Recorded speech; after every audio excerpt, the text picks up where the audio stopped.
Ready, go. Hello, everybody. Happy Friday. Dr. Julia and Lorelei coming at you with week 2 of, what were we calling this again? Becoming more yourself. Becoming more yourself. Yay. Yay. Okay.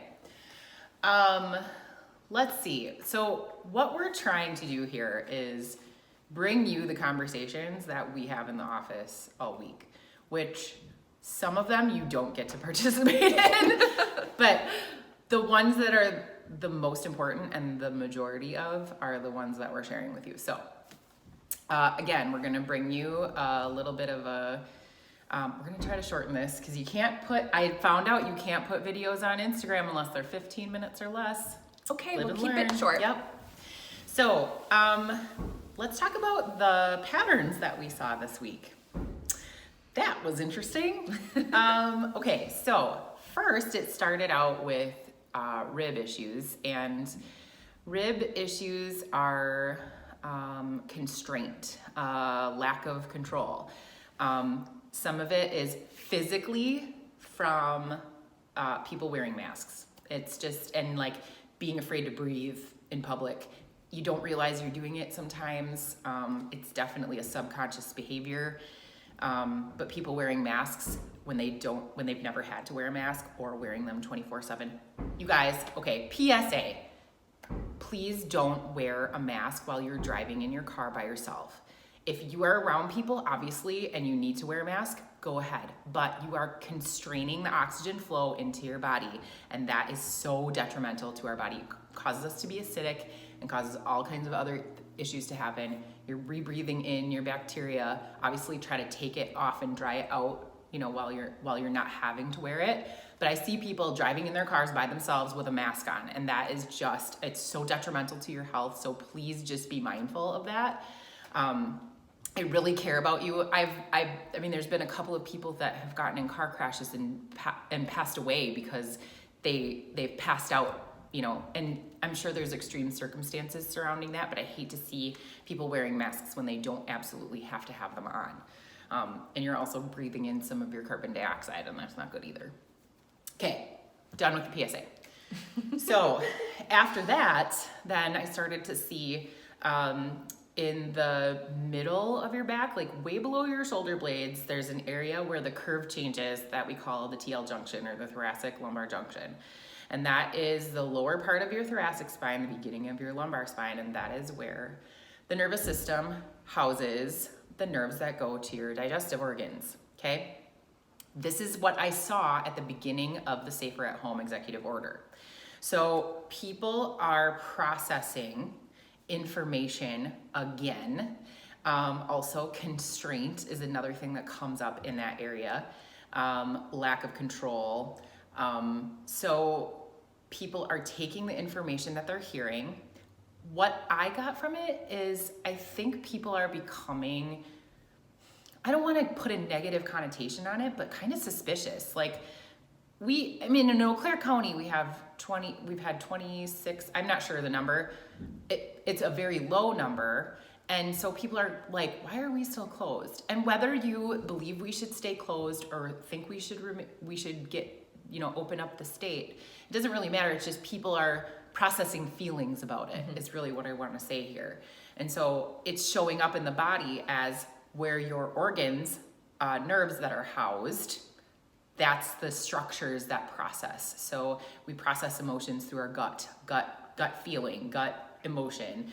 So if you've been having a disruption in that's probably why. Just there's something that's not in alignment for you, and your body doesn't agree, and it's trying to give you that signal. Okay, so then yesterday, we had 5 new patients yesterday, and all 5 of them had low back pain. Every single one, and it was exactly the same. It was the same pattern. Like, I was tired at the end of the day because it's like a lot to process. Like, whoa, there's a lot of energy hanging on inside these bodies. Well, they come from all walks of life. I would say they didn't really have anything in common. There was a few males, a few females. I mean, it was it didn't really have anything to do with any of that. It was just, I think what's happening is people are processing the emotions of, usually low back is tied to like money or family. But I think it's lack. I think we're being told that we're going to be in trouble if we don't do something different than what we're doing right now, as far as, media and, just talking to people. And we have a lot of conversations in the office about this stuff. And really what it comes down to is just we have to like either get used to what's happening or it's going to change. And so that's the kind of, I feel like, is the emotion that's happening, because none of the people that came in were like, oh, I've never had low back pain before. They've had it before. Stress. Okay, so let's go back to that, because fight or flight, when you are in fight or flight, again, I'm going to say it again, your body puts out stress hormones that keep your body from healing properly. So you are putting out adrenaline, you're putting out cortisol, and your nervous system is protecting you when you do that. Your body is in protection mode. So you're getting all of these signals from your body to your brain to stop all functions. So doesn't it make sense then that you would not be processing your food well, because you're getting all these signals that you need to like run, right? So my meditation alarm went off, okay? Anyway, your body processes those as a signal. So your nervous system, stress response, you keep getting stressed. Your body's like, okay, enough, but you don't have anything to mitigate that, right? So that's what a chiropractic adjustment does. Like, it mitigates that stress response. So it pulls you over into that rest and relaxation when you're in fight or flight. And it'll keep doing that and keep doing that and keep doing that, right? So being in that stress response stops your body from healing, because it doesn't have enough energy to go and heal what's paining you, right? So just so much going on right now in the world of chiropractic and physiology. So I guess at the end of the day, like, I guess in Wisconsin, the Supreme Court is ruling on whether or not we are going to open as a state, or if we're going to remain closed as per Tony Evers' orders. So, I mean, I think a lot of people are on edge about that, because it's going on longer than we thought it would, or what we were initially told. And so processing feelings around that too. It doesn't matter what it is, it still causes a stress response in your body. So again, reiterating, let's talk about what we need to do this week to change that, because Lorelei and I have been talking a lot about inner child. Like, we're used to people telling us what to do, and when you don't trust the person that's telling you what to do, I think that brings up a lot of different things. And then the lack of communication, because we're not able to see people. I mean, we are basically seeing the same amount of people right now. And so we are getting that interaction, but I don't, like, my grandma is so lonely and I miss her so much, but she's got a lung disease and I don't want to be around her. If she's afraid, it doesn't even matter how I feel. I want her to feel safe. So, that's really what it comes down to, is safety in your body. And I think all of these emotions, no matter where these patterns are showing up, that's the common denominator, is feeling safe inside your body. So Lorelei is going to talk a lot about that, and we're going to introduce some things that you can do too. So yes. So just to kind of circle back to what Julia was saying at the beginning, we're seeing another cycle of processing kind of the same feeling, but it's being triggered in a different way. So how that shows up for me anyway, is that means there's another layer to it. So a lot of times, and I totally do it too, an issue arises, I'm presented with information or a challenge or an opportunity for growth, and I want to be like, perfect, I figured out what was going on, I felt my feelings, now I can move on. And it's like, boom, back to normal, whatever that means. But that's not the point. A lot of times when we're recycling through the processing of a situation. It's just asking us to dig a little bit deeper. So if you were to look at, okay, the overall thing, we're all experiencing the same thing. However, it is triggering or bringing up different emotions, feelings, memories for each of us. And they can be similar or a similar theme.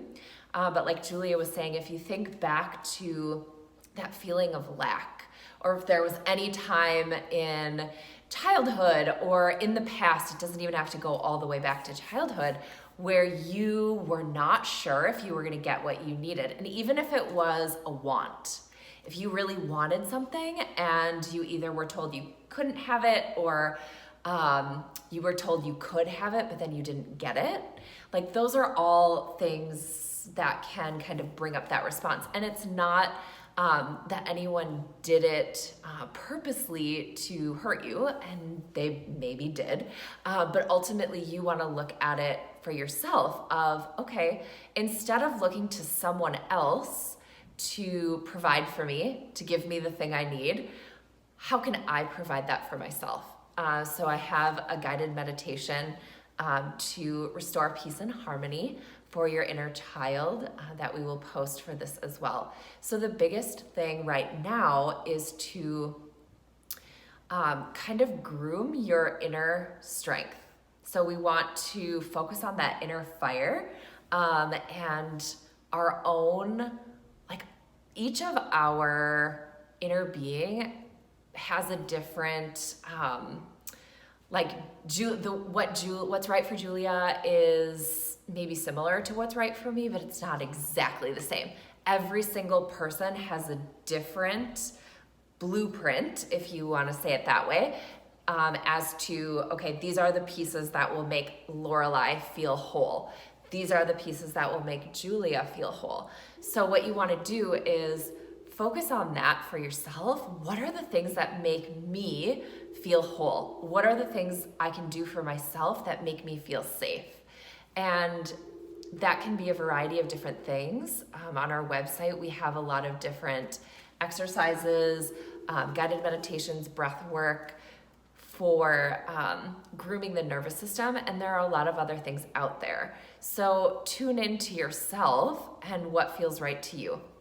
And obviously that is the main theme of this whole thing, is outside of what we share, outside of what you're picking up on from other people, from the media, 100% the most important thing right now is getting to a place where you can feel comfortable doing what's best for you. Mm-hmm. Absolutely. Yes. And giving yourself permission. Honestly, I've had several conversations about this week, and recognizing when you are not doing something that is true to who you are. The message that I kept getting this week, and during my meditation, I had a whole bunch of dreams this week. Those all mean something. You're processing information through your body, and your body is trying to siphon it and figure it out. Right? And so these messages that come through, I believe 100% are from God for me. I felt like if you don't get to the root, which is of you, survival in this world is dependent on you becoming more yourself. Mm-hmm. Period. We are, whatever this is, whatever the quarantine is, whatever this means, we cannot deny that things are going to be different mm-hmm. from now on. Yes. And I think when people have been able to spend more time with themselves, you could argue that point. There's definitely families who have, different situations where their kids are at home and one parent's working, one's not, both parents are working, grandma's watching the kids or whoever because, quarantine rules and stuff. But you are spending more time with yourself. And so when you do that, you are facing yourself. Mm-hmm. And so you're asking yourself questions, you're doing more inner work. And that's exactly what was supposed to happen with this quarantine. That's exactly what was supposed to happen. And we can come out stronger because we are learning to trust ourselves again. So Absolutely. And the thing is, if you think of like digesting or processing information and you think of a fire, you don't want the fire to be too hot because you don't want to process it too quickly because then it's difficult to integrate. That can lead to third take, whatever. So that can lead to the feeling of where you're digesting too quickly. So you have like loose stool if you want to equate it to that. You also don't want it to be too low because then you're not going to digest or process the information. I don't want to say fast enough, but efficiently enough. So it's finding that balance where you surrender. You know you're processing, you allow it to come up as it does.